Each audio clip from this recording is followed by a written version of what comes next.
The modern survival industry has trained you to accept failure. They sell you cheap stamped metal toys with plastic handles, and when they inevitably break in the woods, they tell you to just go buy another one. It's a culture of weakness. But true survivalists know a secret that the industry tried to bury. Steel doesn't die. It just waits. I read your comments. A lot of you guys in the den are inheriting real tools. Blades hand-forged from true high-carbon 52-100 steel. You're finding your grandfather's axes in the barn covered in decades of rust, and you want to know how to bring them back to life. One of our veterans even commented that replacing an old hickory handle is an unbelievable pain. He's right. It requires patience, blood, and a respect for the old ways. Today, we are not buying anything. We are restoring the 10 legendary steel tools your grandfather carried. We are bringing the 100-year protocol back to life. Equip your mind. Let's get to work. Tool number 1, the primary carbon steel blade. Modern stainless steel is brittle and hard to sharpen in the field. Grandfather carried raw high-carbon steel, like 52-100. The problem? Carbon rusts. But here is the secret most modern preppers don't know. There is a difference between destructive red rust and a protective patina. By using simple oil and a brass brush, we're stripping away the active red rust that eats the metal, but we are intentionally leaving behind the dark, hardened gray layer underneath. That blackish-gray oxidation is the patina. That is 50 years of history and protection earned in the woods. Do not polish it away. We finish it on an Arkansas stone, and this blade is now ready for another lifetime of work. Tool number 2, the felling axe.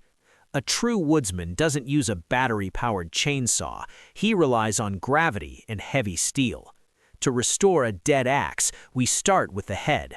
We submerge this solid chunk of steel in white vinegar for 24 hours to eat away the deep rust, then file the edge back to a razor-sharp convex grind. But the steel is only half the weapon.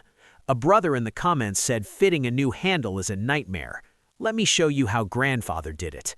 We don't use plastic or fiberglass. We use solid American hickory. You must shave the eye of the wood down slowly, millimeter by millimeter, until the steel head seats perfectly.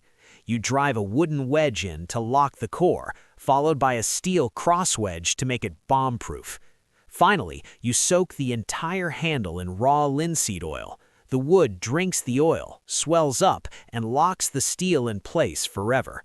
This isn't just a tool anymore. It is an unbreakable survival system. Tool number 3, the Drawknife. This is the tool that builds all other tools. Before factories churned out cheap plastic handles, woodsmen used a drawknife to shave down ash and hickory for their axes and hammers. To bring this back from the dead, we tighten the loose wooden grips and take the straight edge to an Arkansas whetstone. We don't stop until it shaves wood like butter. This isn't just a blade, it is a factory in your hands. Tool number 4, the Scotch-Eyed Auger. If the grid goes down, your power drills are useless paperweights. How do you build a heavy log cabin without nails or electricity? You use this. We take a wire brush to clean the deep rust out of the steel threads and soak it in oil. By passing a hardwood stick through the eye, you create massive leverage to bore perfectly round holes into thick timber. This is how you build an unbreakable shelter in the deep woods. Tool number 5, the Crosscut saw.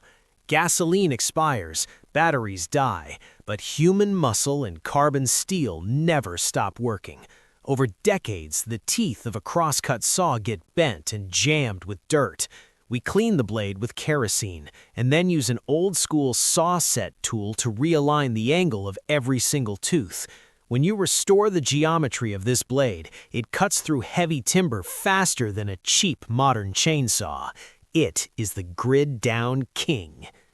Tool number 6, the brush cleaver. This tool took the most abuse. Grandfather used it to smash through thick brush, meaning the edge is completely chipped and destroyed from hitting rocks.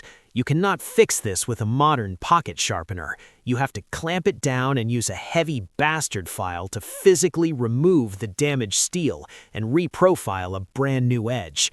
We bring the steel back to its raw geometry. It's brutal, heavy work, but the result is a blade that hits like a freight train. Tool number 7, the bit and brace. This is mechanical perfection. Modern drills rely on fragile plastic gears that strip under pressure. The bit and brace is pure steel. Over time, the chuck and the hinges freeze from grit and rust. We completely dismantle the gears, wash them out with solvent, and pack them with fresh machine oil. Listen to that sound. Spin the drill, let the clicking sound play. Butter smooth, ready for another 100 years of work. Tool number 8. The slip joint pocket knife. Every grandfather had one of these in his pocket every single day. Most of them are passed down completely rusted shut. We don't force it open. That breaks the backspring. We flood the hinge with penetrating oil and gently work the grit out with a needle. You keep working it until you hear this sound. Tool number 9. The steel owl. When your canvas pack rips or your leather boots tear in the wilderness, you can't just order a new pair, you repair it. But over time, the tip of a steel owl gets bent out of shape. We place it on an anvil and cold forge it with a hammer, tapping it gently until it is perfectly straight again, then touch it up on the stone. It becomes a needle-sharp weapon of repair. Self-reliance means fixing your own gear. Tool number 10. The most critical tool of them all, the high-carbon fire striker. Matches get wet, lighters break, flint and steel is immortal. But if the carbon steel striker gets a layer of rust on the striking face, it will not throw a spark. We take a flat file and scrape away the dead metal until we expose fresh, raw, high-carbon steel. One strike against a hard piece of flint, strike it, showing massive sparks hit the cloth, and you have absolute, life-saving fire. The ultimate grandfather protocol. The modern industry wants you to be a consumer. They want you throwing away broken gear and buying their cheap replacements. Grandfather was not a consumer. He was a caretaker. Take care of your steel, and your steel will take care of you. If you have your grandfather's tools sitting in a garage somewhere, go wake them up, bring them back to the fight. If you respect the old ways and you refuse to rely on the modern system, hit the like button, hit subscribe, and join the pack.